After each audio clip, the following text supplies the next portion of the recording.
Hawa watu wanaenda kuzurura wakipeana maharago ya kufanya watu wafure tumbo, wanapewa mafuta ya how much per day?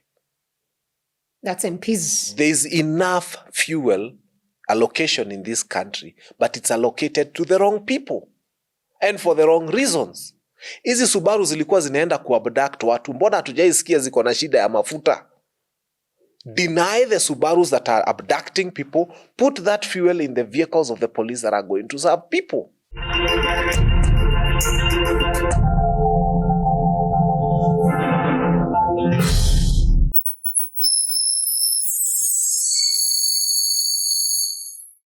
Hey there and welcome to Fanya Mambo Africa another week. And today, of course, we have Fanya Mambo himself in the studio. Karibu sana. Asante sana. It's been a busy week. I was reading comments on some of the shows we do. Sometimes even you have I watch most many of the videos that come from this house. Mm-hmm. And then there's a different guest and they're asking, Fanya Mambo wako wapi? So I feel happy because of the love and appreciation. The weekend was good and we are happy to be here. Happy to be here. Yes. A lot has happened on the political space in the last, say, 1-2 weeks. Yes. And it was inevitable we have to have you to check a few things. Yes. What's your highlight of all those things that have happened? Because it's been a lot. I know we'll go the highlight is when Uhuru Kenyatta stood to speak. Okay. And wow. Yes. We will go to that. But before that, a very act of kindness that has been done by TikTokers of Kenya. And on Sunday, they went to visit a young boy whose dad has been ailing from stroke. And it was amazing to see love. So from this, what do you make of Kenyans? What unites us more than what divides us? At home right now, I had a problem with my fence. And there came people the fundis. And they did for one day. And the following day, I was choosing better fundis. Not based on their tribe, but based on what they can do. What I'm trying to tell you is that Kenyans love one another very much. In fact, sahi ukiingia Mathare, Korogosho, Umoja, everywhere. There's a Kikuyu sharing a house with a Luya, with a Kisi, and that when you saw what happened in Othaya, they even had to start using Kiswahili because it was clear this is not Kikuyus going to help a Kikuyu.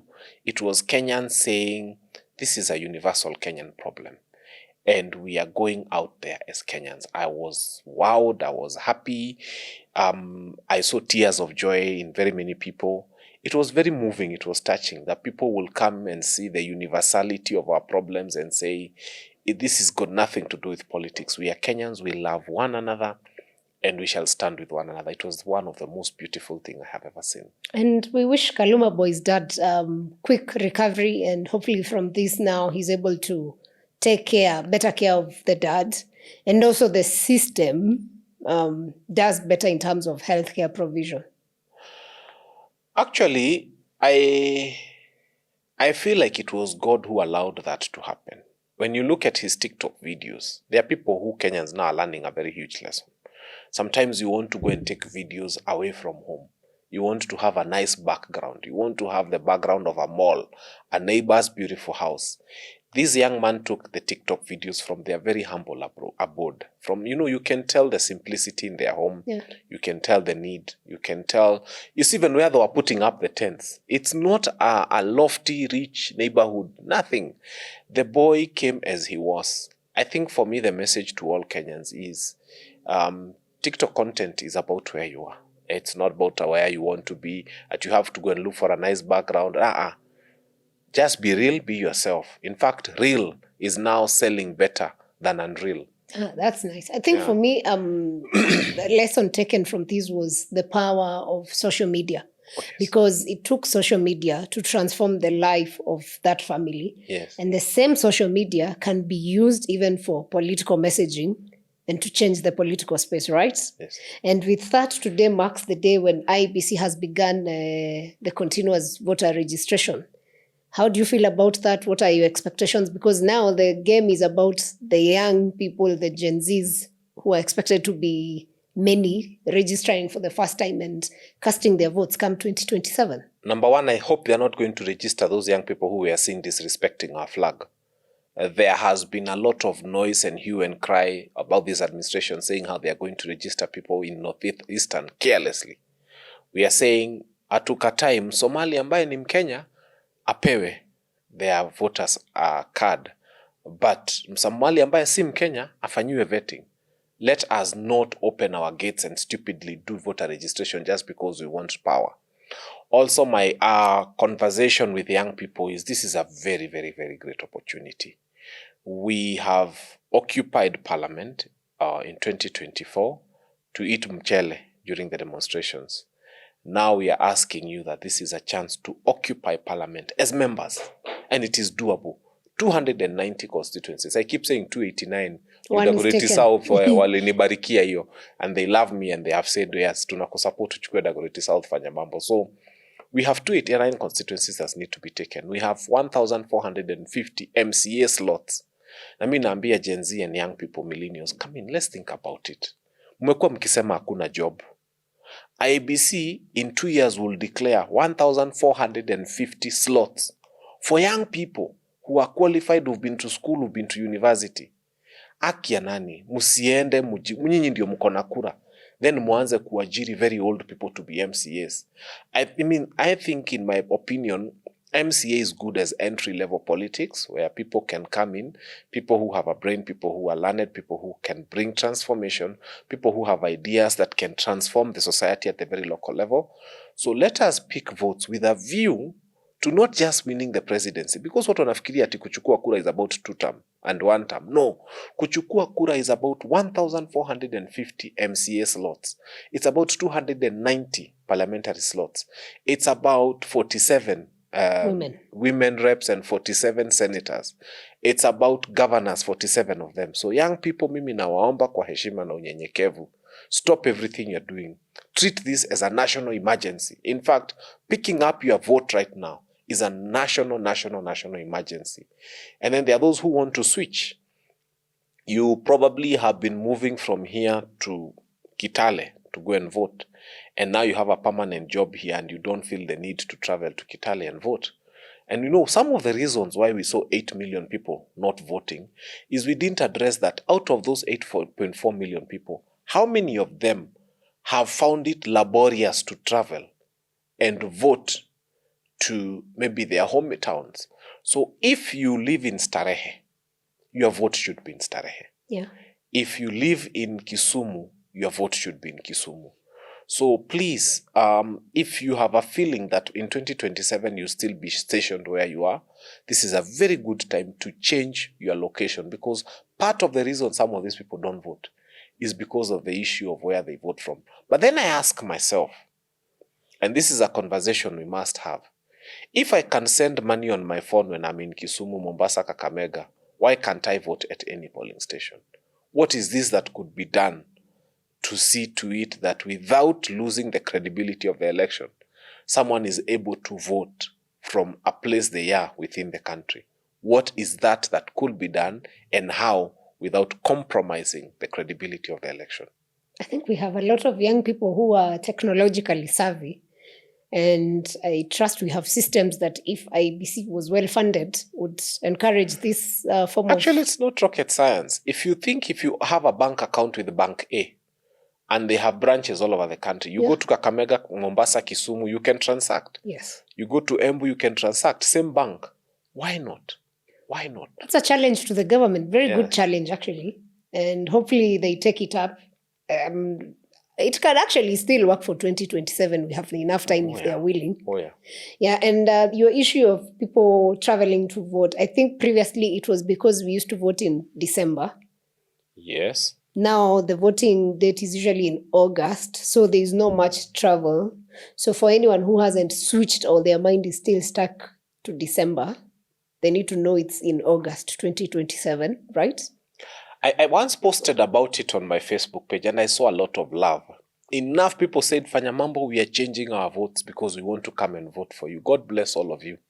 So the time is here now. Nitawa invite. Wakuje. They just come to Dagoretti South. I mean, we are happy to receive you. We are happy to tell you, to usher you in and tell you, please come, change your voter's card, come and vote for progressive leadership. And across the country, if you notice someone you truly love, someone you truly support, someone who believes in the cause that we are, there's a time when people who were running pubs all went to vote in Naivasha, but for a very strange reason. Trying to vote out Mutubo because of the laws he had. So there was a huge traffic towards that place. I am not saying we do that kind of thing, but I'm saying if we believe in someone or something, and we think that by moving our vote towards that direction, we can be able to achieve that, then this is a high time to do that. We do that, yeah. All right. So please go register as a voter. It is your time. The change you've been wanting to make from the MCA level to the president, the time is now. Don't be left behind. Don't be a last-minute Kenyan. Again, Kenyans love to wait until, oh no, extend. Please. It's between now and, I don't know, October 20-something. Yes. So there's a whole month. Yes. So anyway, now moving back to politics. I think we will just start where Uhuru left it on Friday during the National Delegates Conference of Jubilee Party. What do you make up of the speech? There were a lot of things, but what do you make up of his speech generally?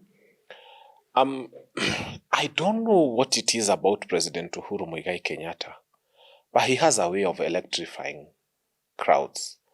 And each time he was speaking, people were interrupting him with positive energy and screaming. And you could tell that he connects with them. And they like his tone, they like his demeanor, they like him as a person. Uhuru is an amiable person. He's very likable. In fact, tutachukia Uhuru mchukia kwa nini? He's just a likable, easy guy, down to earth. You wouldn't say even he's grown up in privilege.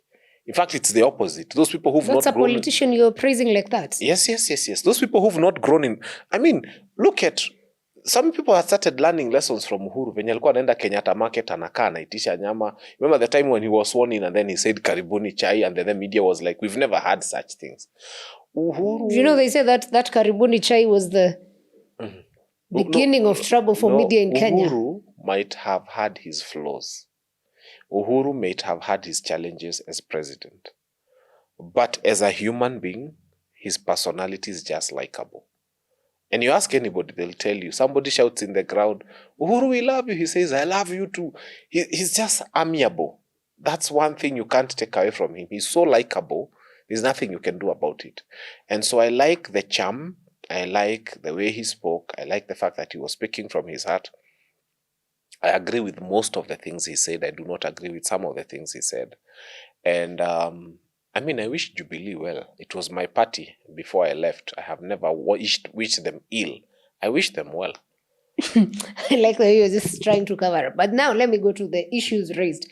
One of the key things he mentioned was on the issue of health sector in Kenya, saying that a lot of the changes or the policies he put in place have been eroded by the new administration. And there was the issue of Linda Mama that has been major. What do you make of that? And why was he very particular on that as a retired president? You see, when you touch mothers, you touch a nation. And when you enable mothers to deliver, you enable a nation to thrive. Because we are trying to avoid one, infant mortality, but most importantly, maternal mortality. We can lose a child, and I'm not saying it's a good thing, but let's not lose the mother. Because the mother is someone we knew, they grew up with us. This child is not even known to us until this time. So I think for me, the first thing, when you talk of Linda Mama, people tend to think it's just availing resources. Linda Mama for me, and I'm not a woman, but I'll fight for them, is saying that we don't want to lose a sister, we don't want to lose a wife, we don't want to lose a mother, we don't want to lose a cousin. Any lady walking on the streets right now is a candidate for death while giving birth. When you make it impossible for people to be able to deliver at health facilities, we shall see the return of midwives. We shall see the return of people trying to deliver in all sorts of funny places and all sorts of places. Unasikia ati walikata ambili kwa kod na nini, sijui aliambua skuota kizaa. That rubbish is what we are trying to come out of. So Linda Mama is not a political thing. It's a preservation of the lives of our women. That is very critical. Number two, Linda Mama is not a political noise. Linda Mama is a preservation of the lives of the children who are being born. Because you cannot say you have 60 years after independence and infant mortality is high. One of the things we must do is talk of zero mortality. You see a team member reducing? No. Zero mortality for mothers and for children. So when Uhuru Kenyatta spoke about it, he spoke about something that is at the core of the nation. We all exist because our mothers were able to go to labor, they were able to deliver, and they were able to come back home with us alive and breastfeed us. So it's a very, very, very sensitive issue. It must be given a lot of weight. It must be taken with a lot of seriousness. Linda Mama is not a political issue. Linda Mama is a life and death issue. Why do you think? So when he spoke about it, it's because of what has happened. You've seen clips of a hospital, Thika level 4, where women were detained in hospital because this rubbish called SHA, and I usually call it rubbish without being afraid, where the Auditor General tells us that money is not going to the consolidated fund.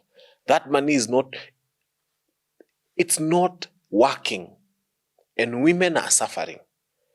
And then they hire the deputy president to go around and say wanalinda mpaka baba na watoto. And it's true ni linda baba because there's money being given to some people and there's no money being given to, the women. It's annoying. So Uhuru Kenyatta first spoke of that because he knew it's at the heart of the people. It's at the center of everything. I want to imagine the retired president and the current president ought to have a way of communication. No. That's why I said I want to imagine.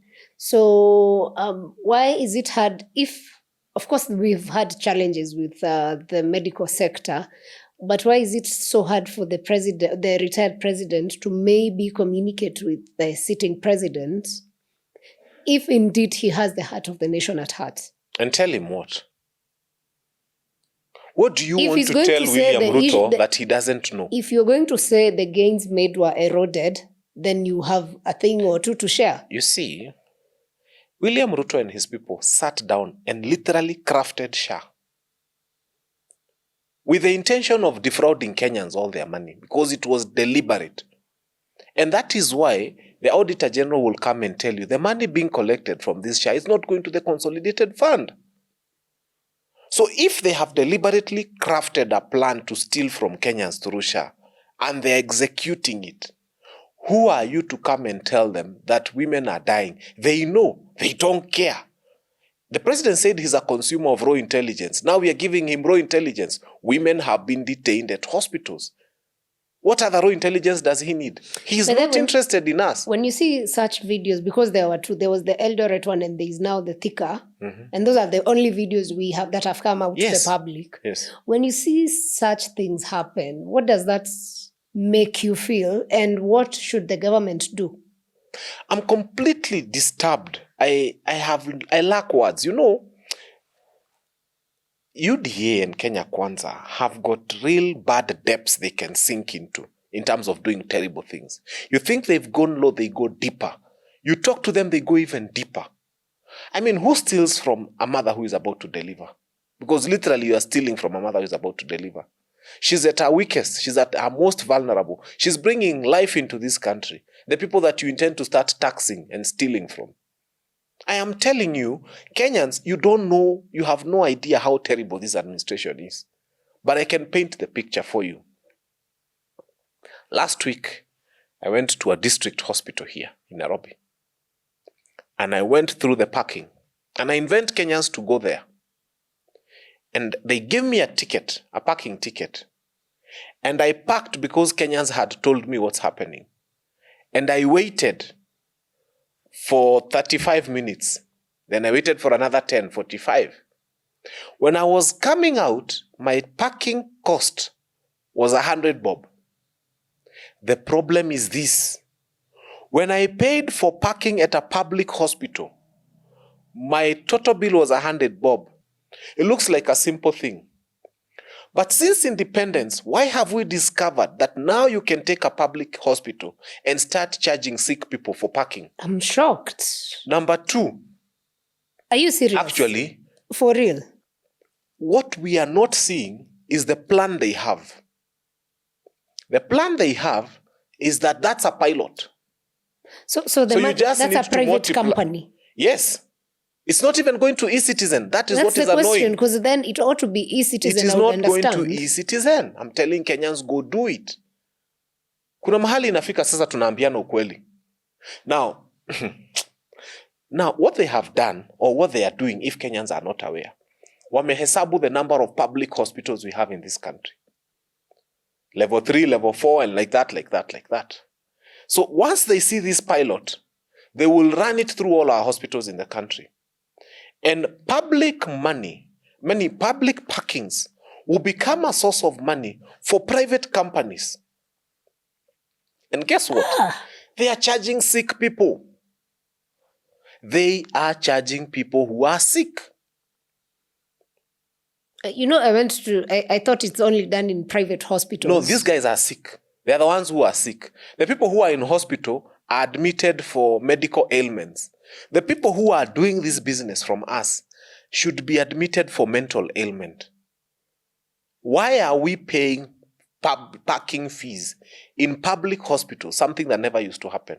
And why is that going to private companies? So when you say Uhuru Kenyatta needs to talk to William Ruto and tell him about these things, it's because when you're about to open your mouth, they sink even lower. Such an insatiable greed. You can't satisfy these people. And when you thought you've told them they are doing wrong, they do more wrong. Okay. We will find out, and hopefully we can get the CS for Health, Eden Dwale, to clarify some of these things soon. Hopefully, yes. Something else now on the political aspect of it. One person who was present at that Jubilee NDC was Dr. Fred Matiang'i. As a guest. Very interesting that he did not even give a speech. He didn't even get to the dais to speak. Well, what's the message? Why?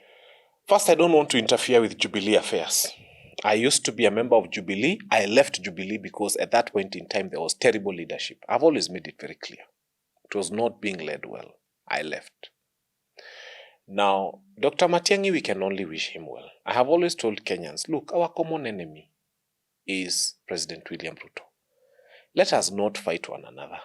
I don't want to fight Matiang'i. I don't want to fight Kalonzo. I don't want to fight Martha Karua. I don't want to fight Eugene Wamalwa. I don't want to fight anybody within the united opposition.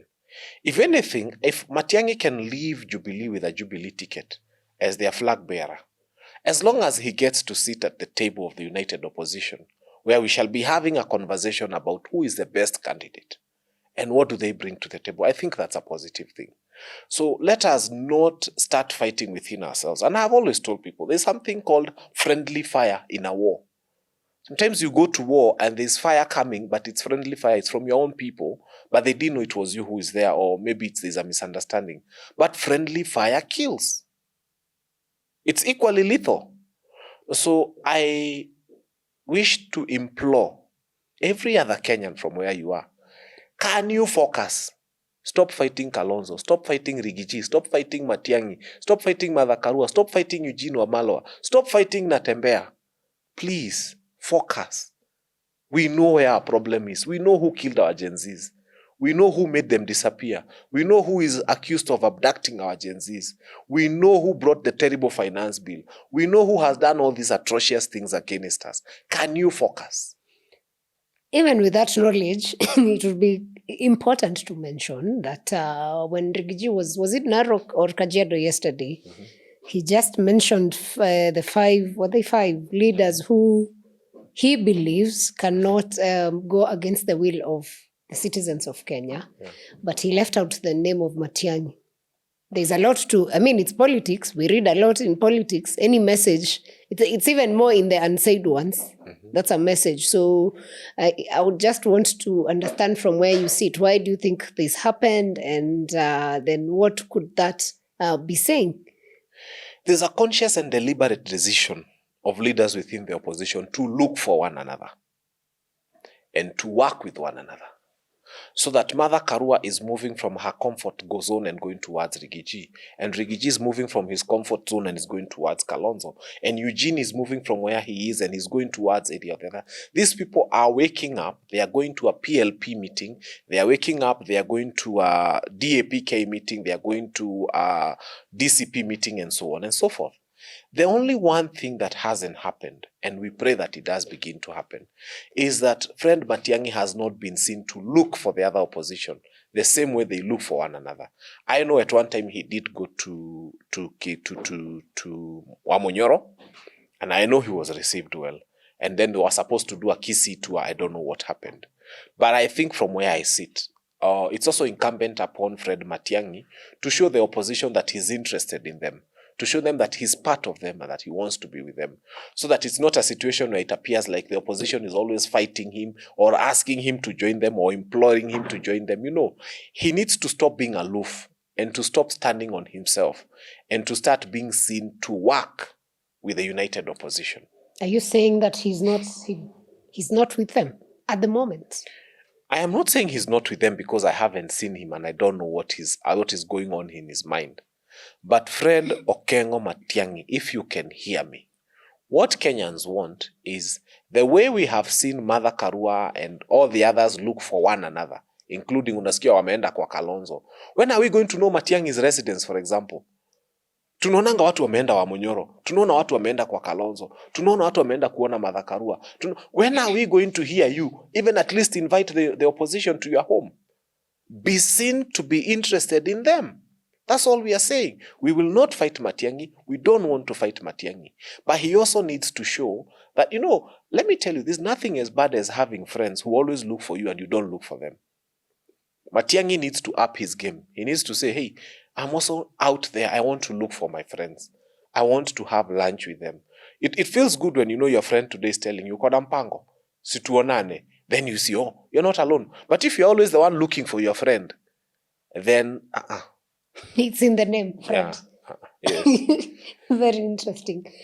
Now, in the last, is it 2 weeks? We've had the Jubilee NDC. We've had the NDC by Martha PLP, Karua. yes. And we've had the NDC by Jimmy Wanjigi. Yeah. From where you sit, I don't know, what did you take from each, if you were to do an analysis of each? I don't know if there's no other party that had. It's okay. It's a great thing because first, it's constitutionally provided for that parties need to have. It's in the Political Parties Act that they need to have NDCs. Yeah. So it's a right thing for parties to do. It shows that our parties are maturing. There was a time when parties were going without an NDC for a long time, in total disregard of the law. So they're respecting the law. And then the fact that they're also planning all of them around the same time on the same day means that they're checkmating each other. And that our Kenyans are now spoiled for choice, as opposed to a situation whereby ilikuwa Kanu ni baba na mama, and you had to be in Kanu or you had nothing. So I am happy that these NDCs are happening. It's a show of maturity in terms of democracy, but also it's also a show of competition, because you could see the Friday one was deliberate. They had to have it on the same day, PLP and Jubilee. It's a show of competition. And let's see how it unfolds. What is your take home from each of the parties? I mean, if you took something Jubilee, from either. Jubilee. And I'll always say this with a lot of caution. Sisi ambao tulikuwa tuna support Uhuru Kenyatta, including the previous election, will remain respectful to Uhuru Kenyatta. I've had conversations of people speaking about DCP as if DCP is the enemy. But I'll tell them how DCP came about. If you remember when there was an ordination of a Catholic bishop in Embu, Rigiji had just been impeached. In fact, alikuwa anatembea kwa matope huko and people were laughing at him. When Uhuru Kenyatta came, the ground was thirsty for him. If you remember, people were even shouting, Uhuru, we are sorry. Uhuru, we love you. Uhuru. They were telling him things. And in fact, even beyond that, they begged him. They told him, come and show us the way. walikuwa wanasema, at that time people were thirsty for Uhuru, if you remember. People were extremely thirsty for Uhuru. They were yearning, they wanted Uhuru to show them the way, because they were saying the only person they had seen within Mount Kenya who appeared to have been high-ranking in government was Rigiji. Now, Rigiji has been impeached. It means they were feeling as a community they don't have anybody to show them where to go and how to go. And they remembered that the only kingpin they had then was Uhuru Kenyatta. He was still the leader of the region. Now, being the leader of the region, he comes to that particular function and people beg him for direction. But Uhuru does not give direction. He keeps quiet and goes back to his private life. The next thing we hear is he goes silent for a very long time.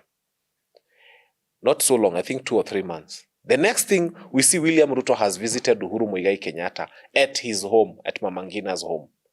We see them take photos, and after they've taken photos, some people who are very close to Uhuru Kenyatta are appointed into government, and they become ministers. What message does Mount Kenya get? Whether Uhuru said it or not, because he never said a thing, Mount Kenya gets the message that Uhuru is working with Ruto. And that really disrupted the thinking of many people. And people felt, we've begged Uhuru to speak to us, we've asked him, we've apologized, because our people don't have formal structures, remember, of reaching Uhuru Kenyatta. Ni wamngojee kwa rally wa shout, wamwambie we love you, wamwambie we are sorry. They did that. That's the only way they have of reaching him. And then, I wouldn't want to say he ignored them, but he did not respond to them. And after not responding to them, he goes quiet, and the next time we see him with Ruto. And the next time we see we see his men in government. And again, he's a man we don't want to fight. He's a man we've had profound respect for. So what happens? The next thing we hear, he's gone to the US. And he's there for a long time. Nature abhors vacuum. The people even were telling him, reach out to Rigiji, reach out to get, they were saying now, bring all the people from Mount Kenya, let's sit together, let's have a conversation.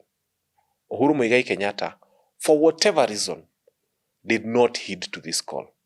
Maybe he was not able, but he should have said something, anything. Hata kama angeambia watu wa Mount Kenya, mtaningojea mpaka ile siku nitaongea. Imagine people would have waited for him.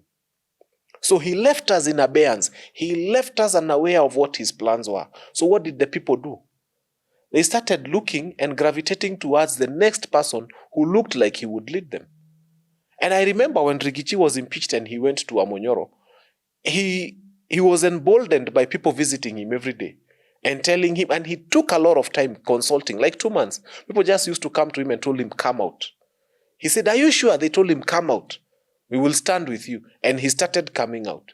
And he started building a movement. And he started finding acceptance. And he started being loved by the people. All this while, the leader that the people of Mount Kenya loved the most and wanted to work with the most was quiet. He was not providing direction. And hatuna ubaya na yeye. So what happened is, eventually, Rigiji has built a party. He has gone around. He has popularized the party. He has come up with a one-term slogan. He has put up a brave fight against the bad administration of William Ruto. Now Jubilee comes. And then I hear people like Jeremiah Kioni, now they begin to insult Rigiji. I hear people who are within Jubilee starting to insult to insult DCP. And we ask them, since when were we the problem? We have never been the problem. We only came in to fill a vacuum that had been left by you people. We entrusted Jubilee, Uhuru Kenyatta, and all those people with leadership. And we told them, where are you leaders? We shall go. Imagine mimi nilivotia Raila because of love of Uhuru. Uhuru alituambia, mahali nitapeleka mtaenda. Mimi nilikuwa na kampeni kwa Idhaka nauza Raila. Naambua we ni mwenda azimu. Naeka posta za Raila, picha za Raila kwa posta zangu. Naambua we kichwa yako ni mbaya. I sold Raila in Waithaka. So you also, what they call emotional. No. What we were doing... They always say Mount Kenya is... Because you see now, the same thing... Because the emotional ones went for the wheelbarrow. So now when you look at it, normally Mount Kenya has been told to be very emotional with politics. So is it the same then emotion that you carried now to the formation of DCP simply because the former president has not spoken? And also, in his wisdom, perhaps that was the best thing to do for a former president. We've never faulted him, and it's okay to keep quiet. But remember, around this time, when was this happening? Abductions were at an all-time high, if you remember. Including, this is the time around which Justin Muturi's son was missing. A lot of things were going wrong. There was too much that was being meted upon Kenyans that we couldn't take.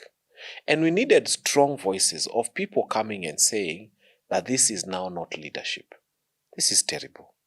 So for us, we are not faulting the former president for keeping quiet.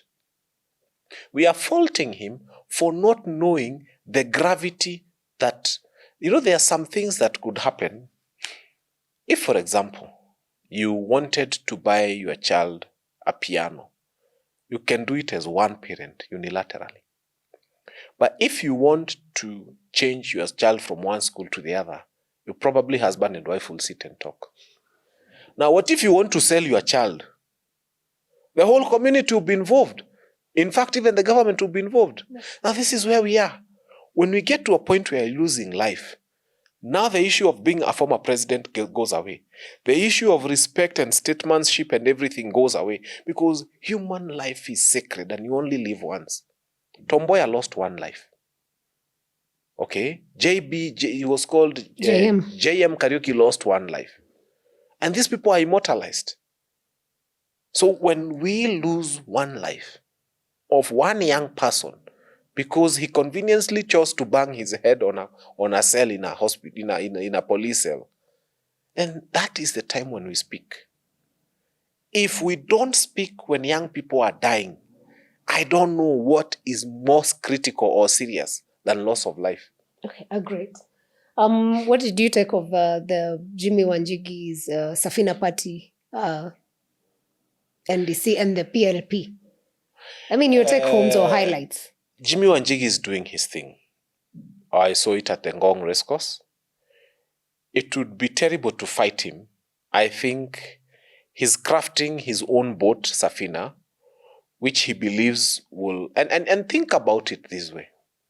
There will be young people who might lose nominations from the major parties that they thought they would and get the Safina party ticket and sell. I know of an MCA who was campaigning with a donkey in Nakuru, and he beat the then leader of minority or leader of majority in Nakuru and became the MCA, and he was on Safina party ticket. So having those alternative parties is a good thing. It's not a bad thing. And as long as Jimmy Wanjigi declares and makes it clear that he also supports the one-term idea, we will support him. So we have no reason to fight Safina. We have no reason to feel that Jimmy Wanjigi is a bad person. Sijaona ubaya wake. I like being fair. Jimmy Wanjigi has not come out fighting the opposition, the united opposition. If he does, we will remind him that the duty that we have is a war against a terrible administration, not a war within ourselves. So I wish Safina well. It was a good thing. I mean, some resources were spent there. Kuna watu walipata pesa kwa mifuko, from transport, from the caps they printed, from the t-shirts, from, there are families that benefited from that NDC, as opposed to if he had not done one anyway, because hiyo pesa ingekaa kwake nyumbani. So I am happy he did it, and I am happy they are now trying to grow. They have gotten a young person, Simiu, to be there's the SG. SG, yes. From what I know is that parties do give remuneration or some allowances to his executive office. The existence of Safina therefore means that a part of this economy is benefiting from Safina just being in existence and having a SecGen. And, Safina will start doing activities around the country. I'm imagining they will start maybe getting a caravan. So I'm happy. Kuna mtu akona kalori sahi katapata kazi. To speaker wake, some people will be put to dance on it. It will go around. It will have some camera people earning some money. I think I would encourage Safina to go on in that direction. As long as they don't become a polarizing party, as long as they don't become a party that now tends to fight the common will of the people, which is to make William Ruto a one-term president. So I wish them well. I pray for them, and I'm happy they've got a young SG. He may make his mistakes. We pray he doesn't because he's still young, but we are happy that Safina is existing, and I don't see any problem. It's just like having DSCP. It's like somebody feeling bad that we have DAPK or DCP or Mother Karua's party PLP. We wish Safina well. Okay, good. All the best to these parties. Now, to the last week we had the UNGA happening, and our president gave a very beautiful speech. I don't know if you managed to listen to the whole speech. I think he had one of the best speeches from an African president, to be very sincere. What do you make up of the whole UNGA and Africa fighting to get a seat at the UN Security Council? Number one, Africa does not need a seat at the UN Security Council, because that's not the threat. The threat we have in Kenya right now is that there's a mother delivering as we speak right now. What nonsense is this that makes people excited about having a seat at the UN Security Council? Nyinyi mko na weapons gani? How many guns does Kenya make? How many bullets do we make? And of what technology are they compared to all the other weapons?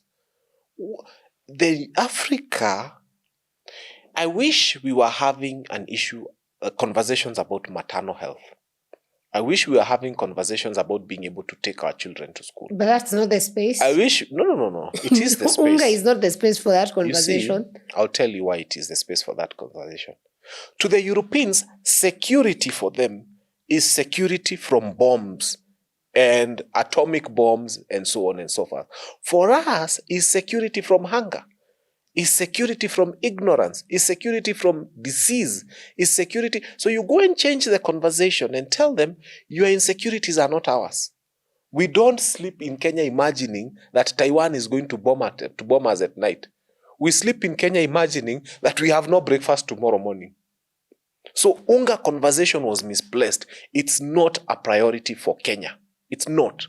He spent a bulk of his speech speaking about Haiti, a country thousands of miles away that we are not related to. We begged this president. In fact, we even took him to court. And these people were taken to Haiti against a court order. Go check.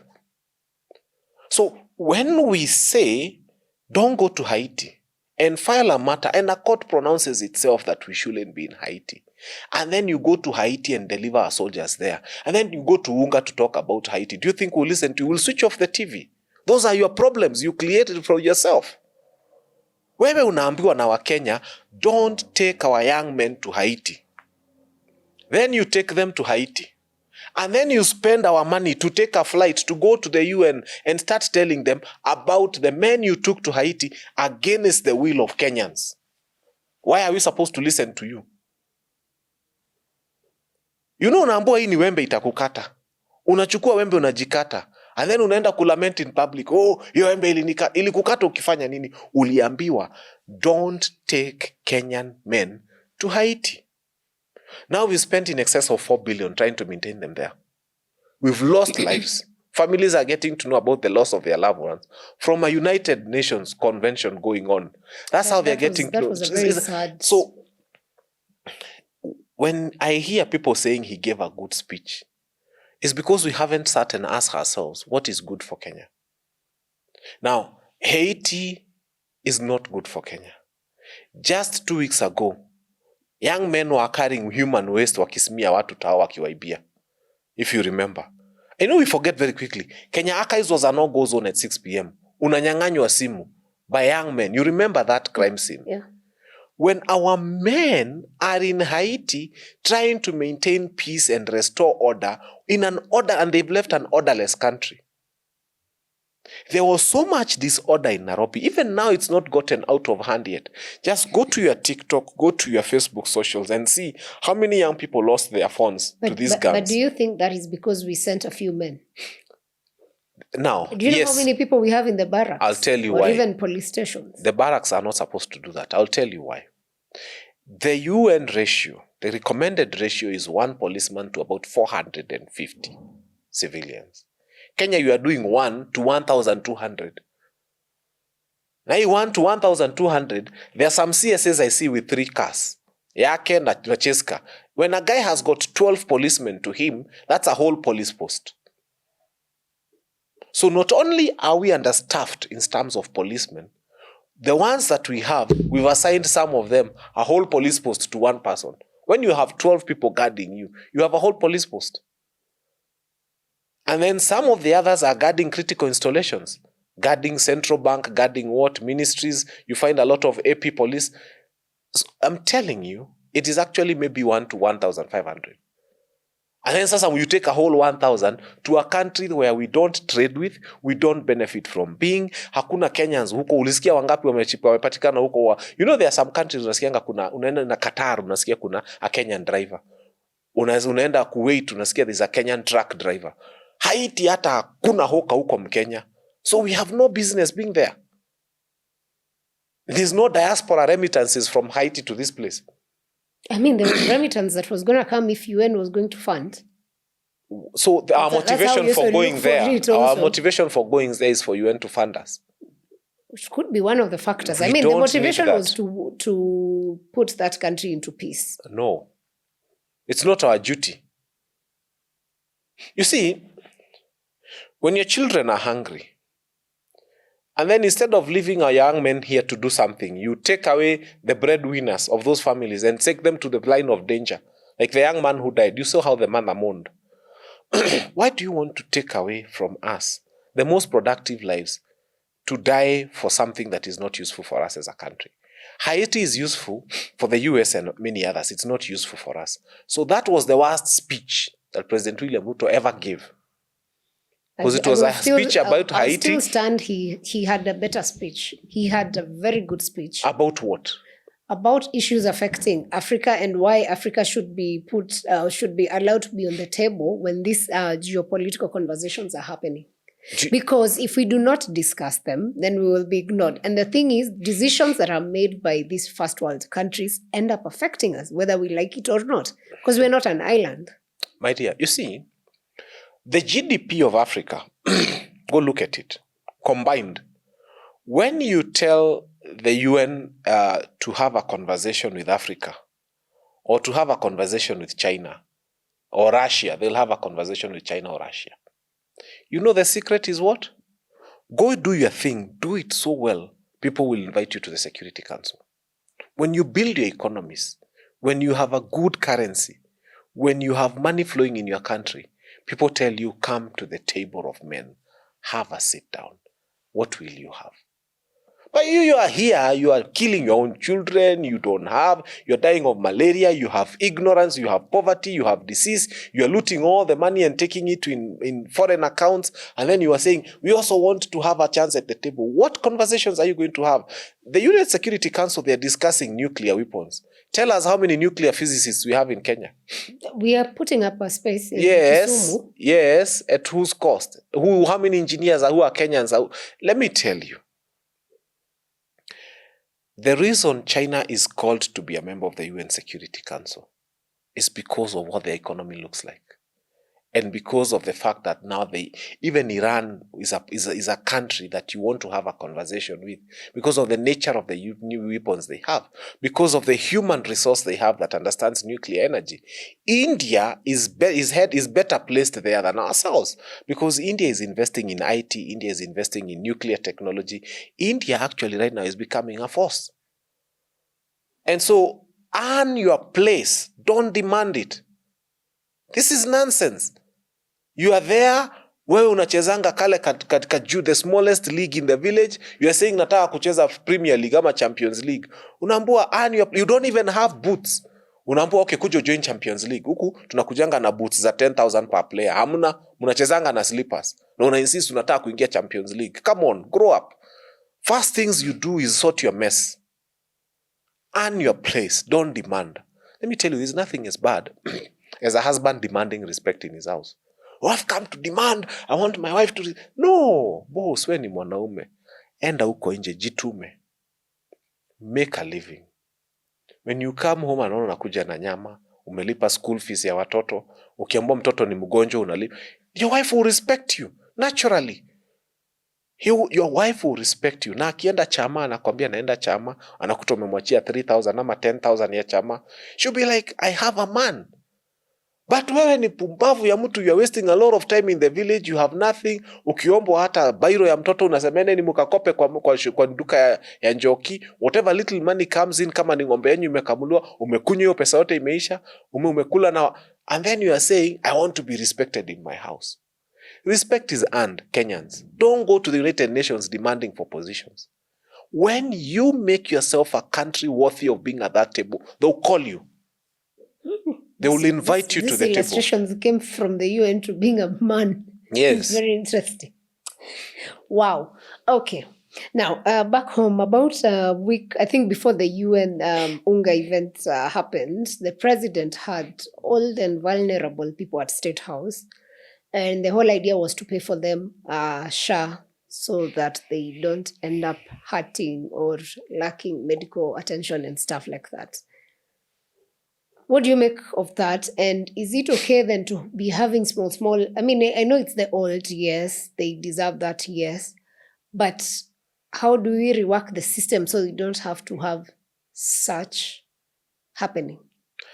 In every country where common sense is prevalent, people are not called to State House.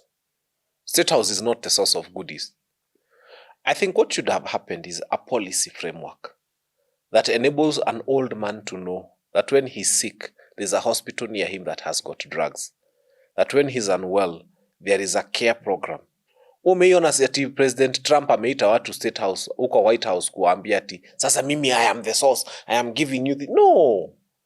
Just put in place policies and frameworks and implementation mechanisms that ensure that an old man somewhere in Karachuonyo or Vihiga or Nyeri or Kakamega can wake up knowing tomorrow, if I wanted supplements for calcium, those supplements for calcium are available. All these other State House hogwash ni kuchosha to our old people for nothing. Okay. Yeah. But we hope they get the best healthcare because those are people who've built this country to a level, and we wish them the best on that. Now, something else that has been making headlines in the last 2 weeks is our internal, it's called interior, CS, Kipchumba, yes, Kipchumba Murkomen has said that when cops ask for you for some money for fuel, it's not corruption. It's just facilitating them. Because we all understand that their budget does not meet the needs that we as citizens have. I'll tell you this, Kipchumba Murkomen. You told us that the budget for a police vehicle is 450 liters per month. Now, Kenyans, take your calculator. 450 liters of fuel per month, divide by 30 days. It means that each policeman or each police vehicle is allocated 15 liters per day. Now, 15 liters per day, what I want you to do is to take 15 liters times about 183 shillings. Because that's the cost of fuel. If it's diesel, it's maybe around 180. So if we take 15 liters times 180, should be somewhere close to 2,700 or 2,800. I don't have my calculator here with me, but that's the figure. Now that sounds like something. Because then the next question becomes, hawa watu wanaenda kuzurura wakipeana maarago ya kufanya watu wafure tumbo, wanapewa mafuta ya how much per day? That's MPs. There's enough fuel allocation in this country, but it's allocated to the wrong people and for the wrong reasons. Hizi Subarus zilikuwa zinaenda kuabduct watu, mbona hatujaisikia ziko na shida ya mafuta? Deny the Subarus that are abducting people, put that fuel in the vehicles of the police that are going to serve people. Sometimes we see policemen in their vehicles doing patrols. Wanaendanga kusalimia mtu wa wines and spirits just to check whether he's okay, whether he's breathing fine, just to check that nobody is stealing from the wines and spirits. Umeisikia wakitisha mafuta ya kwenda kwa wines and spirits just to check if those people are okay, and they do that patrol every day. Mbona ile inakosa ni ya kukuja kusaidia saa zile unapigwa na wezi, ama saa zile umeumia, ama saa zile uko na shida? In the morning, our policemen are kind enough. You know, you people are not human. Our policemen are humane. Do you know every morning, if you didn't know, wanasimamanga mahali kwa roundabout ama stage just to say hi to matatu drivers. Those are their friends. They have to say hi to matatu. Na wanasalimianga by the hand hata kama kuna COVID ama hakuna. Ama kwa mlango. But they have to say, hata manafungua mlango ya matatu kusalimia tu driver just to be sure they are okay. I think pia wanakuanga na thermometer kupima if their temperature is okay. But our policemen are that kind. Mafuta ya kwenda kwa hiyo place yenye wanaendanga kusalimia those drivers just to check on their well-being. By the way, inaitwa customer care services, which our police are very good at, our traffic police. Mafuta ya kwenda hapo hajaikosa. Mbona mafuta ya kuserve mwananchi saa zile yako na shida ni inakosa? So we have enough fuel. If you are to stop this rubbish of empowerment meetings, kupelekea watu maharagwe wafure tumbo, there's enough fuel. Sometimes you look at motorcades. A CS amepewa gari 3 na zote ziko na mafuta. What is the allocation of Kipchumba Murkomen's car for fuel per month? Why don't we cut down on that and then increase on the allocation for our policemen? So it's about rationalization. That fuel we do have, but fuel in the wrong cars, and fuel for the wrong purposes, and for the wrong meetings. What we need to do is to now sit down and ask the question, why are we fueling the wrong vehicles to go and abduct people, to go and do all these sorts of things? Why don't we start fueling the right cars? Kuna ma-CS wanakujanga tu kutukana watu. Unasikia CS ameongea kitu mpaka anaambia media house, you should change yourself into a hospital and stop telling us about, and then you wonder, okay, sasa huyu alitumia mafuta yetu kuja kukutukana, si angekaa home. If you denied them that fuel, you would save us from that insult. So let us rationalize how we are using our fuel. Fuel is available, and kama kuna watu tutachangia, polisi wapewe. If we have to changa, tupatiwe na personal number za those ministers, and then tuwatumie bob mpaka simu izime, then they'll have enough fuel. Rationalize is the key thing here. Yeah. As we come to the end, Raila Odinga, just the other day, ODM was in Mombasa. I think over the weekend they were in Kisumu, Migori. And he brought out a conversation that is now hitting, because initially his CSs who are in government were saying 2027, we are in this government, we are together. And then Raila Odinga comes and says, hold up, we did not say that we are not fielding our candidate. Neither have we pronounced ourselves on 2027. Why was it critical for him to speak that at that point, and why now? I stopped speaking about Baba. Nowadays, I speak about his followers. So I usually ask his followers, hey, where are you now? Where were you? I just usually tell the followers. But you are a follower the other day. I used to be a follower Baba. Very clean. Until the day he started following Ruto. And I told him, my support for you is not transferable. It can't be transferred to William Ruto. It can't. It's not possible. So I put it there and I said, hold up.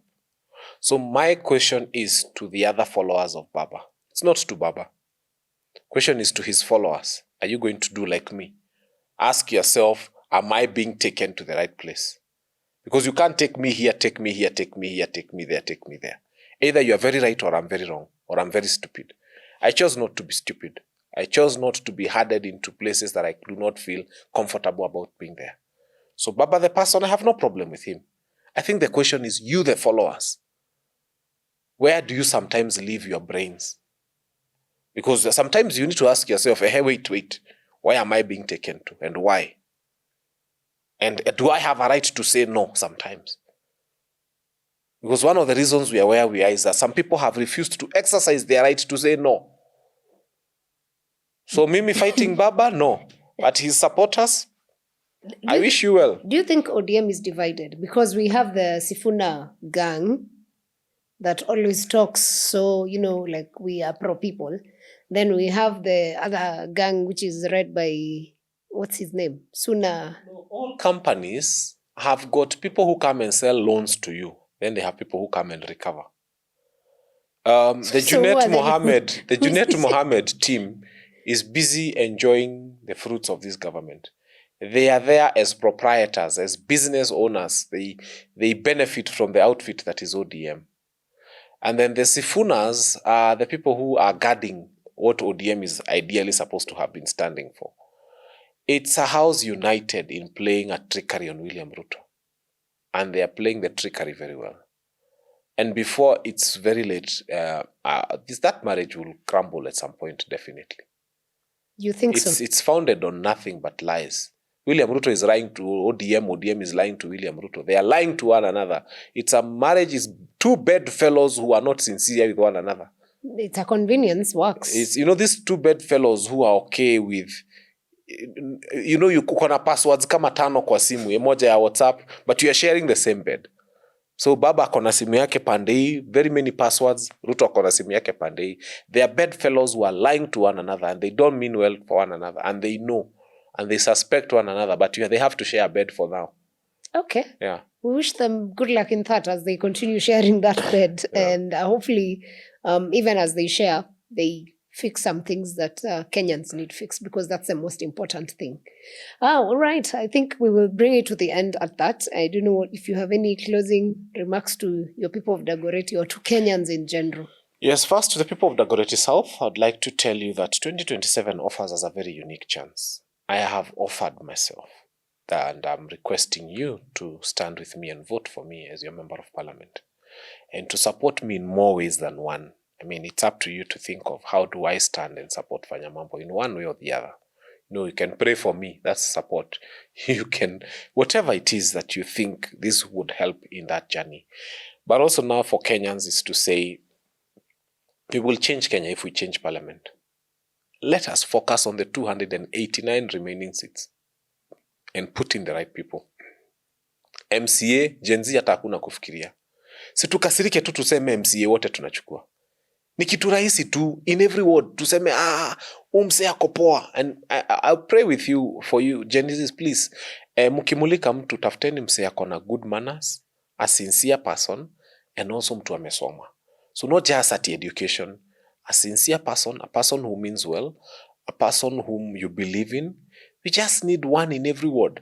And your ward has got 20, 30,000, 10,000 people. You can get a good young lady or a good young man.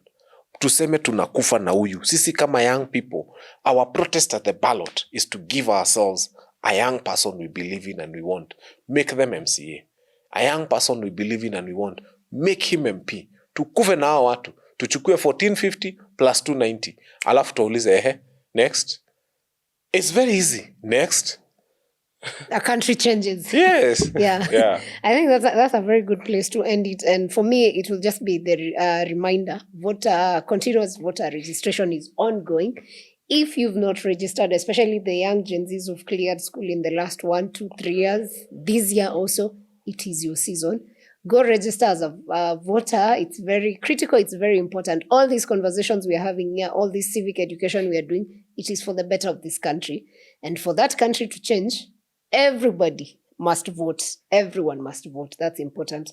I want to ensure that everyone in this room, even the cameraman, you must go. Do you have a voter's card? Oh, nice. Do you have a voter's card? Do you have a voter's card? One does not. So we must make sure by the time we're shooting the next one. Lakini kama anapanga tu term asiregister. No. Everyone has a right to vote for whoever they want. But they must register. That's it. Sawa. Thank you for watching. We'll see you on the next episodes.